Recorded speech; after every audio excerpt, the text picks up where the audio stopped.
Merci, Monsieur le Président. Je suis moi-même fonctionnaire et j'ai eu l'honneur de gérer une commune comme maire pendant 20 ans ou 22 ans. Donc, je sais l'importance de la fonction publique et je sais que la fonction publique est la fonction publique dans un département, que ce soit les Hauts-de-Seine ou le même. Non, non, mais pardon, Non, non, c'est la non, fonction non. publique. Et moi, je ne fais pas de différence entre les fonctionnaires, qu'ils travaillent dans les Hauts-de-Seine ou d'autres départements. Donc, je sais l'importance de la fonction publique comme ciment de la République. Je dis simplement que la situation budgétaire que nous connaissons est une situation extrêmement périlleuse, vous le savez tous, et que nous avons plusieurs types de marge de manœuvre.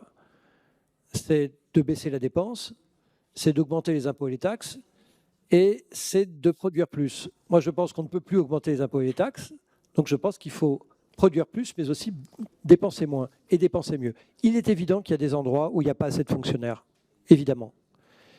Mais globalement, nous avons plus de fonctionnaires en masse que nos voisins.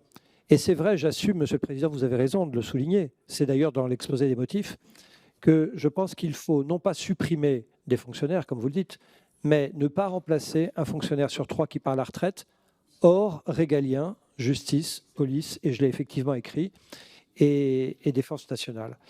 Nous ne sommes pas d'accord, ce n'est pas très grave, c'est le débat démocratique, mais encore une fois, nous devons tous avoir cette réflexion, c'est que si nous ne baissons pas la dépense publique, je pense que nous n'y arriverons pas.